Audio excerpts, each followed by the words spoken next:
Ranking lectures. അപ്പോൾ നമ്മൾ ഇന്ന് ഡിസ്കസ് ചെയ്യാൻ പോകുന്നത് നമ്മുടെ ഇൻട്രൊഡക്ഷൻ ടു ആർട്ടിഫിഷ്യൽ ഇൻ്റലിജൻസ് ആയത് നമ്മുടെ കോഴ്സ് കോഡായിട്ടുള്ള CST401 നമ്മുടെ S7 പേപ്പറാണിത്. ആർട്ടിഫിഷ്യൽ ഇൻ്റലിജൻസ് എന്താണ് ആർട്ടിഫിഷ്യൽ ഇൻ്റലിജൻസ് എന്ന് പറഞ്ഞു കഴിഞ്ഞാൽ നമ്മുടെ ഒരു കമ്പ്യൂട്ടർ നമ്മുടെ ഹ്യൂമൻ ബീങ്സ് എങ്ങനെ ചിന്തിക്കുന്നു. ഇപ്പോൾ നമ്മൾ മനുഷ്യന്മാർ എന്ത് ചെയ്യും, നമ്മൾ കുറേ കാര്യങ്ങൾ പഠിക്കും. ആ ഒരു കാര്യങ്ങൾ വെച്ചിട്ട് നമ്മൾ എന്തെങ്കിലും ഒരു ഇഷ്യൂസ് വന്നു കഴിഞ്ഞാൽ നമ്മളത് സോൾവ് ചെയ്യുന്ന രീതി, അതേപോലെ നമ്മൾ എന്ത് ചെയ്യും, നമ്മൾ ആ കമ്പ്യൂട്ടറിനെ ആ ഒരു എഫിഷ്യൻറ്റിലേക്ക് എത്തിക്കുക എന്നുള്ളതാണ് നമ്മുടെ ആർട്ടിഫിഷ്യൽ ഇൻ്റലിജൻസ് എന്ന് പറയുന്നത്. സോ നമ്മുടെ ഈ ഒരു പേപ്പർ നമ്മുടെ S7 പഠിക്കാനുള്ളതാണ്. സോ ഇതിൻ്റെ മാർക്ക് ഡിസ്ട്രിബ്യൂഷൻ നമുക്ക് നോക്കാം. സോ നമുക്ക് ടോട്ടൽ മാർക്ക് വന്നിട്ട് 150 നമുക്ക് മാർക്ക് വരുന്നത്. അതിൽ തന്നെ നമുക്ക് 50 മാർക്ക് എന്ന് പറയുന്നത് നമ്മുടെ C ആണ്. അത് നമ്മുടെ കയ്യിലാണ് ഇരിക്കുന്നത്. ഇനി റിട്ടേൺ ആയിട്ട് നമ്മൾ എഴുതി വാങ്ങേണ്ടത് 100 ആണ്. നമ്മുടെ അതിൻ്റെ എക്സാം ഡ്യൂറേഷൻ എന്ന് പറയുന്നത് 3 hours ആണ്. ഓക്കെ, ഇനി അതിൻ്റെ കണ്ടിന്യൂസ് ഇൻറ്റേർണൽ ഇവാലുവേഷൻ പാറ്റേൺ വന്നിരിക്കുന്നതിൽ 10 മാർക്സ് നമ്മുടെ അറ്റൻഡൻസ് ആണ്. അപ്പോൾ നമ്മൾ പ്രോപ്പർലി നമ്മുടെ ആ അറ്റൻഡൻസ് മെയിൻറ്റെയിൻ ചെയ്ത് പോവുകയാണെന്നുണ്ടെങ്കിൽ 10 മാർക്സ് നമുക്ക് കൺഫേംലി നമുക്ക് കിട്ടും. സോ നിങ്ങളത് ഓവർ കുറയ്ക്കാതിരിക്കാൻ ശ്രമിക്കുക. അതൊരു 8-9 വരെയെങ്കിലും മാക്സിമം എത്തിക്കാൻ വേണ്ടി ശ്രമിക്കുക, 10 ഇല്ലെങ്കിൽ കൂടി. ഇനി നമ്മുടെ കണ്ടിന്യൂസ് അസസ്മെൻറ്റ് ടെസ്റ്റ് ആണ്. അതെന്ന് പറഞ്ഞാൽ നമ്മുടെ ഫസ്റ്റ് സീരീസ് ആൻഡ് സെക്കൻഡ് സീരീസിൻ്റെ ആ ഒരു ഇതിൻ്റെ എന്താ പറയുക ഒരു ടോട്ടൽ പോലെ നമ്മൾ 25 ആയിട്ടാണ് നമ്മൾ കൗണ്ട് ചെയ്യുക. ഇനി നമ്മളെ കണ്ടിന്യൂസ് അസസ്മെൻറ്റ് അസൈൻമെൻ്റ് ആണ്. അതിന് നമുക്ക് വരുന്നത് 15 മാർക്സ് ആണ്. സോ അതൊക്കെ നിങ്ങൾ മൈൻഡിലോട്ട് ആഡ് ഓൺ ചെയ്യുക. ഇതെല്ലാത്തിൻ്റെയും കൂടി ടോട്ടലായിട്ടാണ് നമ്മുടെ ഈ ഒരു C മാർക്ക് വരുന്നത്. ഓക്കെ, സോ ഇനി നമ്മുടെ എൻഡ് സെമസ്റ്റർ എക്സാമിനേഷൻ പാറ്റേൺ എന്ന് പറഞ്ഞാൽ നമ്മുടെ ഫൈനൽ എക്സാമിന് നമുക്ക് 100 മാർക്സിനാണ് നമുക്ക് എക്സാമിന് വരുന്നത്. അതിൽ തന്നെ നമുക്ക് ടൈം ഡ്യൂറേഷൻ വരുന്നത് 3 hours ആണ്. സോ നമ്മുടെ ഈ ഒരു സെക്ഷനിൽ നമുക്ക് പാർട്ട് എയും വരുന്നുണ്ട്, അതേപോലെ നമുക്ക് പാർട്ട് ബിയും വരുന്നുണ്ട്. പാർട്ട് എ എന്ന് പറയുന്ന സമയത്ത് നമുക്ക് 10 ക്വസ്റ്റ്യൻസ് ആണ്. ഓരോ മൊഡ്യൂളിൽ നിന്ന് നമുക്ക് 2 ക്വസ്റ്റ്യൻസ് വീതം 3 മാർക്സിനാണ് ചോദിക്കുന്നത്. സോ നമുക്കിവിടെ എന്താണ് 5 മൊഡ്യൂൾസ് വരുന്നത് കൊണ്ട് തന്നെ ഒരു മൊഡ്യൂളിൽ നിന്ന് 2 ക്വസ്റ്റ്യൻ എന്നുള്ള രീതിയിൽ നമുക്ക് അവിടെ വരും. ഇനി പാർട്ട് ബി സെക്ഷൻ കൺസിഡർ ചെയ്യുകയാണെന്നുണ്ടെങ്കിൽ ഓരോ മൊഡ്യൂളിൽ നിന്നും 2 ക്വസ്റ്റ്യൻസ് ആണ് ഉണ്ടാവുക. അതിൽ ഒരു ക്വസ്റ്റ്യനിൽ തന്നെ നമുക്ക് എന്ത് ചെയ്യണം, 2 സബ് ഡിവിഷൻസ് അവിടെ വരുന്നുണ്ട്. അപ്പോൾ ആ 2 സബ് ഡിവിഷൻ്റെയും കൂടി ടോട്ടൽ മാർക്ക് എന്ന് പറയുന്നത് 15 ആണ്. നമുക്ക് ആ 2 ക്വസ്റ്റ്യൻ എന്ന് പറയുന്നത് ഏതെങ്കിലും ഒന്ന് അറ്റൻഡ് ചെയ്താൽ മതി, ഓർ ക്വസ്റ്റ്യൻ ആയിട്ടാണ് നമുക്ക് വരുന്നത്. അപ്പോൾ അത്രയും കാര്യങ്ങൾ നിങ്ങൾ മൈൻഡിലോട്ട് ആലോചിക്കാം. സോ നമുക്ക് സിലബസ് നോക്കുകയാണെന്നുണ്ടെങ്കിൽ നമ്മുടെ മൊഡ്യൂൾ 1 വരുന്നത് നമുക്ക് ഇൻട്രൊഡക്ഷൻസ് ആണ്. എന്താണ് ആർട്ടിഫിഷ്യൽ ഇൻ്റലിജൻസ്, അതിൻ്റെ ആപ്ലിക്കേഷൻസ് എന്താണ്, അതിൻ്റെ ഹിസ്റ്ററി എന്താണ്, അതിൽ ഏജൻറ് എന്താണ്, അങ്ങനെയുള്ള കാര്യങ്ങളൊക്കെയാണ് നമ്മളിവിടെ പഠിക്കുന്നത്. അതായത് ബേസിക് ലെവൽ എന്താണത്, എന്തൊക്കെയാണ് അതിൻ്റെ കാര്യങ്ങൾ എന്നൊക്കെ പറയുന്നത് നമ്മുടെ ഈ ഒരു സെക്ഷനിലാണ്. അതിൽ മെയിൻ സെക്ഷനാണ് ആർട്ടിഫിഷ്യൽ ഇൻ്റലിജൻസ് എന്താണ്, അതിൻ്റെ കോർ സെക്ഷൻസ് എന്താണത്, അതിൻ്റെ ആപ്ലിക്കേഷൻസ് എന്താണ്, എന്തൊക്കെ കാര്യങ്ങളാണ് നമ്മൾ അതിൽ യൂസ് ചെയ്യുന്നത്. അതിൽ ഏറ്റവും ഇമ്പോർട്ടൻറ്റ് സെക്ഷൻ ആയിട്ടുള്ള ഏജൻറ് എന്താണ്. സോ നമ്മുടെ ഏജൻറ് എന്ന് പറയുന്ന സമയത്ത് നമ്മുടെ ഒരു റോബോട്ട് വാക്യൂം ക്ലീനർ, അതാണ് നമ്മുടെ ഏജൻറ് എങ്കിൽ അതിൻ്റെ എൻവറോൺമെൻറ്റ് എന്ന് പറയുന്നത് നമ്മുടെ ഒരു റൂം ആയിരിക്കും. അതേപോലുള്ള കാര്യങ്ങളാണ് നമ്മുടെ ഈ ഒരു ഇൻട്രൊഡക്ഷൻ പാർട്ടിൽ നമുക്ക് വരുന്നത്. ഇനി മൊഡ്യൂൾ 2 കൺസിഡർ ചെയ്യുകയാണെങ്കിൽ അതിൻ്റെ പ്രോബ്ലം സോൾവിങ് ആണ്. ഇപ്പം നമുക്ക് കുറച്ചും കൂടി ഹൈ ലെവൽ, നമ്മൾ സ്റ്റാർട്ടിങ്ങിൽ അതിൻ്റെ ബേസ് ആണെങ്കിൽ അതിൽ കുറച്ചും കൂടി അഡ്വാൻസ് ലെവലായിട്ട് ഒരു പ്രോബ്ലംസ് വരുന്ന സമയത്ത് നമ്മൾ അതെങ്ങനെയാണ് സോൾവ് ചെയ്യുന്നത്. അതിൽ തന്നെ നമ്മുടെ ഏജൻറ് സെക്ഷൻ, അതിൽ നമുക്ക് ഇപ്പം നമ്മൾ വാക്യൂം ക്ലീനർ പറഞ്ഞു, അതുപോലെ നമ്മുടെ എന്താണ് എൻവറോൺമെൻറ്റിൻ്റെ രീതി മാറുന്നതിന് അതിൻ്റെ എക്സാമ്പിൾസ്. ഇപ്പം നമുക്ക് യൂണിഫോംഡ് സെർച്ച് സ്ട്രാറ്റജീസ് എന്ന് പറയുന്ന സമയത്ത് നമുക്ക് അവിടെ BFS, DFS അങ്ങനെയുള്ള കാര്യങ്ങൾ വെച്ചിട്ടായിരിക്കും നമ്മളവിടെ ചെയ്യുന്നുണ്ടാവുക. അതേപോലെ നമ്മുടെ ഇൻഫോംഡ് സെർച്ച് സ്ട്രാറ്റജിക്സ് എന്ന് പറയുന്ന സമയത്ത് നമ്മളവിടെ ഗ്രീഡി BFS അങ്ങനെയുള്ള കാര്യങ്ങൾ യൂസ് ചെയ്തിട്ടായിരിക്കും നമ്മൾ ചെയ്യുന്നുണ്ടാവുക. ഇനി മൊഡ്യൂൾ 3 കൺസിഡർ ചെയ്യുന്ന സമയത്ത് നമുക്കവിടെ സെർച്ച് ഇൻ കോംപ്ലക്സ് എൻവറോൺമെൻറ്റ് ആണ്. കുറച്ചും കൂടി കോംപ്ലക്സ് ആയിട്ടുള്ള എൻവറോൺമെൻറ്റിൽ നമുക്ക് ഏറ്റവും ബെസ്റ്റ് ആയിട്ട് നമ്മൾ എങ്ങനെ ഡിസിഷൻസ് എടുക്കുന്നു എന്നുള്ള കാര്യങ്ങളാണ് നമ്മളവിടെ പറയുന്നത്. അത് എക്സാമ്പിൾ ആയിട്ട് ഇപ്പോൾ നമ്മൾ ഗെയിംസ് ഒക്കെ യൂസ് ചെയ്യുകയാണെന്നുണ്ട്, ആ ഗെയിംസിൽ നമ്മൾ മിനിമാക്സ് അൽഗോരിതം അതുപോലെ ആൽഫ ബ്യൂട്ട പ്രീനിങ് ഒക്കെ യൂസ് ചെയ്തുകൊണ്ടുള്ള സെക്ഷൻസ് ആണ് നമ്മൾ അവിടെ കൺസിഡർ ചെയ്തത്. അതുപോലെ നമ്മുടെ കൺസ്ട്രെയിൻറ്റ് സാറ്റിസ്ഫാക്ഷൻ പ്രോബ്ലംസ്, അതുപോലെ ബാക്ക് ട്രാക്കിങ് ചെയ്യുക, നമ്മുടെ ഈ ടിക് ടാക് ടു, സുഡോക്കോ, അതേപോലെ നമ്മുടെ ചെസ്സ് അങ്ങനെയുള്ള ഗെയിംസിലൊക്കെ നമ്മൾ ഇത് ഏറ്റവും ബെസ്റ്റായിട്ട് നമ്മൾ എങ്ങനെയാണ് യൂസ് ചെയ്യുന്നത്. നമ്മൾ ഏറ്റവും ബെസ്റ്റായിട്ട് യൂസ് ചെയ്യുക എന്ന് പറയുന്ന സമയത്ത് നമുക്കിതാ നമ്മുടെ മിനിമാക്സ് അൽഗോരിതം അതുപോലെ നമ്മുടെ ആൽഫ ബീറ്റ പ്രൂണിങ് ഒക്കെ യൂസ് ചെയ്തുകൊണ്ട് ഏറ്റവും ബെസ്റ്റ് ആയിട്ടുള്ള ഡിസിഷനിലോട്ട് നമ്മൾ എങ്ങനെ എത്തിക്കുന്നു എന്നുള്ള രീതിയിൽ നമ്മളത് പറയുന്നത് ഈ ഒരു മൊഡ്യൂൾ 3 സെക്ഷനിലാണ്.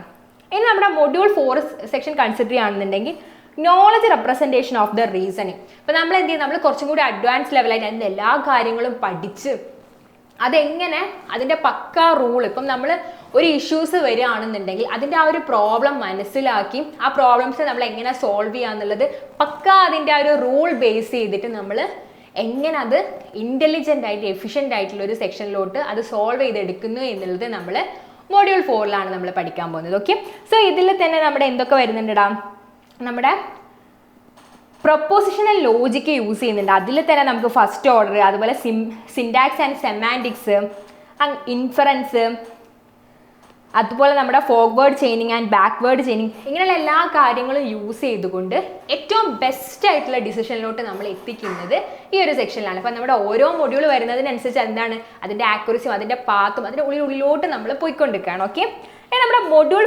5ൻ്റെ സെക്ഷൻ നോക്കുകയാണെങ്കിൽ നമ്മൾ അവിടേക്ക് എത്തുന്നതാണ് മെഷീൻ ലേണിങ്ങിൻ്റെ കാര്യങ്ങളാണ് നമ്മൾ അവിടെ എത്തുന്നത്. അപ്പോൾ നമ്മൾ ഹ്യൂമൻ ബീങ്സിന് നമ്മൾ ഓരോ അനുഭവങ്ങളിലൂടെയാണ് നമ്മൾ ഓരോ കാര്യങ്ങൾ അനലൈസ് ചെയ്യുന്നുണ്ടെങ്കിൽ, നമ്മുടെ ഈ ഒരു മെഷീൻ ലേണിങ്ങിൻ്റെ കേസ് ആണെന്നുണ്ടെങ്കിൽ കമ്പ്യൂട്ടറിലെ ഡാറ്റ പഠിക്കുന്നതിലൂടെയാണ് എന്ത് ചെയ്യുന്നത് നമ്മുടെ മെഷീൻ ലേണിംഗ് എന്ന് പറയുന്നത്. ഡാറ്റ നമ്മളത് പഠിച്ചെടുക്കുകയാണ്. അപ്പോൾ നമ്മൾ അനുഭവമാണെങ്കിൽ നമ്മൾ ഇവിടെ കമ്പ്യൂട്ടറിൻ്റെ സീലിൽ ഒരു ഡാറ്റ പഠിച്ചെടുക്കുന്ന രീതിയാണ് നമ്മൾ മെഷീൻ ലേണിംഗ് എന്ന് പറയുന്നത്. അതിൻ്റെ ആ ഒരു ബേസിക്സ് കാര്യങ്ങളെല്ലാം നമ്മളിവിടെ വരുന്നത്. അപ്പോൾ നമുക്കിവിടെ എന്താണ് മെഷീൻ ലേണിംഗ് എന്ന് പറയും, അതിൻ്റെ ടൈപ്സ് എന്താണ്, അതിൻ്റെ ഇവാലുവേഷൻ എന്താണ്, അതിൻ്റെ ക്ലാസിഫിക്കേഷൻ, അതിൻ്റെ ലീനിയർ മോഡൽ, അങ്ങനെയുള്ള കാര്യങ്ങളൊക്കെയാണ് നമ്മൾ മൊഡ്യൂൾ 5 നമ്മൾ പഠിക്കുന്നത്. ഓക്കെ, സോ ഇനി നമുക്ക് അതിൻ്റെ ഇൻഡസ്ട്രിയൽ ആപ്ലിക്കേഷൻസ് എന്തൊക്കെയാണെന്ന് നമുക്ക് നോക്കാം. സോ നമ്മളെ മൊഡ്യൂൾ 1ൻ്റെ കേസ് നോക്കുകയാണെങ്കിൽ നമ്മുടെ മാനുഫാക്ചറിങ് ഓഫ് റോബോട്ട്, അതുപോലെ നമ്മുടെ ഹെൽത്ത് കെയർ നോക്കുകയാണെങ്കിൽ ഡിസീസിനെ ഡയഗ്നോസ് ചെയ്യുന്നത്, അതേപോലെ ബാങ്കിങ് സെക്ടേഴ്സ് നോക്കുകയാണെങ്കിൽ ഫ്രോഡ് ആയിട്ടുള്ള എന്തെങ്കിലും കാര്യങ്ങൾ വന്നിട്ടുണ്ടോ എന്നുള്ള കാര്യങ്ങൾ നോക്കുക. അതുപോലെ ഓട്ടോമൊബൈൽ ആവുന്ന സമയത്ത് എന്താണ് സെൽഫ് ഡ്രൈവിംഗ് കാർസ്, അതുപോലെ അഗ്രികൾച്ചറിൽ എന്താണ് സ്മാർട്ട് ഫാമിങ്, അതുപോലെ റീറ്റെയിൽ സെക്ഷനിൽ പ്രോഡക്റ്റ് റെക്കമെൻഡേഷൻ, എഡ്യൂക്കേഷൻ ആണെങ്കിൽ സ്മാർട്ടായിട്ട് ലേൺ ചെയ്യുക. അതേപോലെ നമ്മുടെ ട്രാൻസ്പോർട്ടേഷൻ്റെ കേസിൽ നമ്മളെ ട്രാഫിക് കൺട്രോൾ, സെക്യൂരിറ്റീൻ്റെ കേസ് ആണെന്നുണ്ടെങ്കിൽ ഫേസ് റെക്കഗ്നൈസേഷൻ, അതേപോലെ എൻ്റർടൈൻമെൻറ്റ് സെക്ഷനിൽ നമ്മുടെ ഗെയിംസ് ആൻഡ് മൂവീസ്, ഇങ്ങനെയുള്ള കാര്യങ്ങളൊക്കെയാണ് നമ്മുടെ മൊഡ്യൂൾ 1ൻ്റെ സെക്ഷനിൽ നമുക്ക് ഇൻഡസ്ട്രിയലായിട്ട് നമുക്ക് ആപ്ലിക്കേഷൻസ് വരുന്നത്.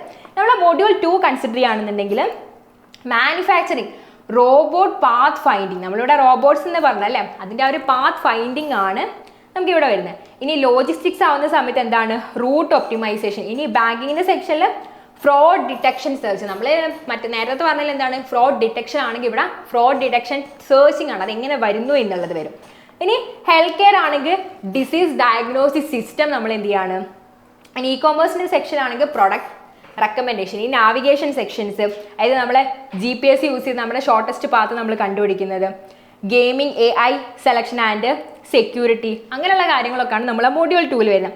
നമ്മളെ മൊഡ്യൂൾ 3 കൺസിഡർ ചെയ്യുകയാണെങ്കിൽ നമുക്ക് എന്താണ് ഗെയിമിംഗ്, AI ഗെയിമിംഗ് പ്ലേയിങ്ങും, അതുപോലെ റോബോട്ടിക് ആയിട്ട് നമ്മൾ ഡിസിഷൻ മേക്ക് ചെയ്യുന്നത്, ഷെഡ്യൂളിംഗ്, ടൈം ടേബിൾ ജനറേഷൻ, അതേപോലെ നമ്മുടെ ബാങ്കിങ് ആണെങ്കിൽ നമ്മുടെ റിസ്ക് എന്തൊക്കെയാണെന്ന് അനലൈസ് ചെയ്യുന്നത്. നമ്മളവിടെ ഇപ്പോൾ നമ്മൾ പറഞ്ഞു ബാങ്കിൽ എന്താ ഫ്രോഡ് ഡിറ്റക്ഷൻസ് ഒക്കെ വരാനുള്ളൊരു ചാൻസ് കൂടുതലാണ്. അപ്പോൾ നമുക്കത് എങ്ങനെ വന്നു, എവിടെ നിന്ന് വന്നു എന്നുള്ളത് ഡിറ്റക്ട് ചെയ്യാൻ വേണ്ടിയിട്ടുള്ള കാര്യങ്ങൾ ലേൺ ചെയ്യുക.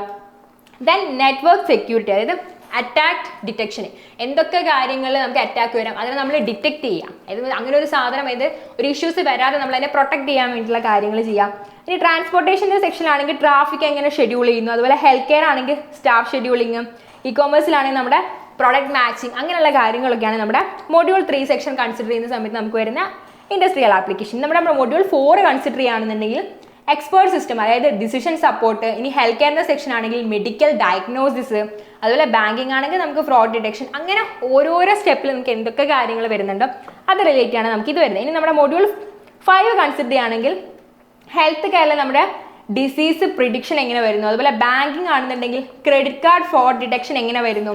ഇനി റീറ്റെയിൽ ആണെന്നുണ്ടെങ്കിൽ പ്രൊഡക്റ്റ് റെക്കമെൻഡേഷൻ്റെ എങ്ങനെയാണ്, എഡ്യൂക്കേഷൻ ആണെങ്കിൽ സ്റ്റുഡൻറ്റ് പെർഫോമൻസ്, അഗ്രികൾച്ചർ ആകുന്ന സമയത്ത് ക്രോപ്പ് പ്രൊഡക്ഷൻ എങ്ങനെയാണ്. ഇനി മാനുഫാക്ചറിങ് സെക്ഷനിലാണെങ്കിൽ അതിൻ്റെ ക്വാളിറ്റി കൺട്രോൾ എങ്ങനെയാണ് വരുന്നത്.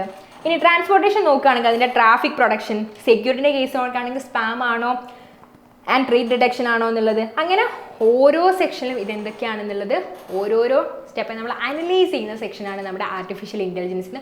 സോ ഇത്രയും സെക്ഷൻസാണ് നിങ്ങളുടെ ഈ ഒരു മൊഡ്യൂളിൽ വരുന്നത്.